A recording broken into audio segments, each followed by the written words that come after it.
دمشق کے قید خانے میں یہ ان مجاہدین اسلام کی داستان جہاد ہے جنہوں نے بحیرہ روم کے پار جا کر اندلس کے ساحل پر کشتیاں جلا ڈالی تھیں کہ واپسی کا کوئی ذریعہ ہی نہ رہے۔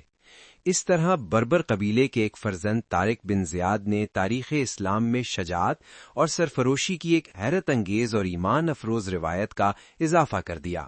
دمشق کے قید خانے میں قسط نمبر 2، مصنف عنایت اللہ التمش۔ تم کون ہو؟ ایک اور حاجی نے پوچھا۔ تمہارا نام کیا ہے؟ کس قبیلے سے تعلق رکھتے ہو؟ کبھی میرا بھی نام ہوا کرتا تھا، بوڑھے بھکاری نے جواب دیا۔ نام صرف اللہ کا رہا ہے۔ اس نے انگلی آسمان کی طرف کر کے کہا، صرف اللہ کا نام رہے گا۔ کچھ دو گے تو اللہ کو دو گے، اللہ تمہارا حج قبول کرے۔ میں اپنا جرم نہیں بتا سکتا، بتاؤں گا تو یہ میرا جرم ہوگا۔ وَتُعِزُّ مَن تَشَاءُ وَتُذِلُّ مَن تَشَاءُ۔ حاجی کچھ سکے اس کے آگے پھینک کر چلے گئے۔ بوڑھے بھکاری نے اپنے پاؤں میں پڑی ہوئی بیڑیوں پر کپڑا ڈال دیا۔ ان بیڑیوں سے جو سوال پیدا ہوتے تھے ان کے جواب اس کے پاس تھے، لیکن وہ جواب دینے کی جرت نہیں کر سکتا تھا۔ خلیفہ سلیمان بن عبد الملک کے ساتھ دمشق سے آیا تھا۔ اسے خلیفہ کے قافلے کے ساتھ لایا گیا تھا۔ یہ اس کی سزا کا حصہ تھا کہ مکہ چل کر بھیک مانگے۔ وہ ہاتھ آگے کو پھیلائے چپ چاپ بیٹھا رہتا تھا، اس لیے اسے پیسے کم ملتے ہیں۔ اس نے بولنا شروع کر دیا، لیکن وہ دوسرے بھکاریوں کی طرح دردناک صدائیں نہیں لگاتا تھا، نہ وہ اپنے بھوکے پیاسے بچوں کا رونا روتا تھا۔ وہ ایک ہی صدا لگاتا تھا، وَتُعِزُّ مَن تَشَاءُ وَتُذِلُّ مَن تَشَاءُ، اور وہ جسے چاہے عزت دے اور جسے چاہے ذلت دے۔ وہ صدا لگا رہا تھا کہ ایک آدمی نے پیچھے سے آ کر اسے پاؤں سے ٹھوکر ماری۔ بوڑھے بھکاری نے مڑ کر دیکھا۔ بھاگنے کی تو نہیں سوچ رہے بڈھے؟ ٹھوکر مارنے والے نے پوچھا۔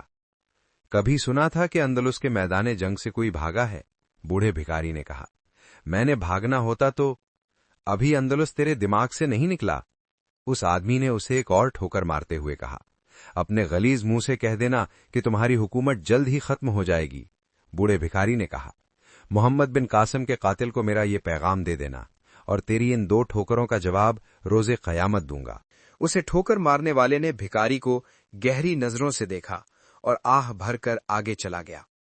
ایک روز شمالی افریقہ سے حج کے لیے آئے ہوئے 2 آدمی آہستہ آہستہ چلتے اس کے قریب آئے تو اس نے صدا لگائی، یہ کوئی عقل والا بھکاری معلوم ہوتا ہے۔ ایک افریقی نے کہا۔ ہاں، دوسرے نے کہا، دوسرے بھکاریوں کی طرح اپنی مجبوریوں کا رونا نہیں روتا۔ دونوں اپنی ہتھیلیوں سے پیسے نکالنے لگے۔ بھکاری زمین پر بیٹھا منہ اوپر کر کے انہیں دیکھ رہا تھا۔ ایک افریقی اسے پیسے دینے لگا تو اس کا ہاتھ رک گیا۔ وہ بھکاری کے سامنے بیٹھ گیا اور اس کی ٹھوڑی کے نیچے ہاتھ رکھ کر اس کا چہرہ ذرا اوپر اٹھایا۔ تمہارا نام کیا ہے؟ افریقی نے بھکاری سے پوچھا۔ میرا کوئی نام نہیں، بھکاری نے کہا۔ میں اللہ کے اس فرمان کی مجسم تفسیر ہوں کہ وہ جسے چاہے عزت دے اور جسے چاہے ذلت دے۔ خدا کی قسم، افریقی نے کہا، تم موسیٰ ہو، موسیٰ بن نصیر، امیر افریقہ، فاتح اندلس؟ دوسرے افریقی نے حیرت زدگی کے عالم میں پوچھا۔ بوڑھے پابا جولان بھکاری کی آنکھوں سے آنسو بہہ نکلے۔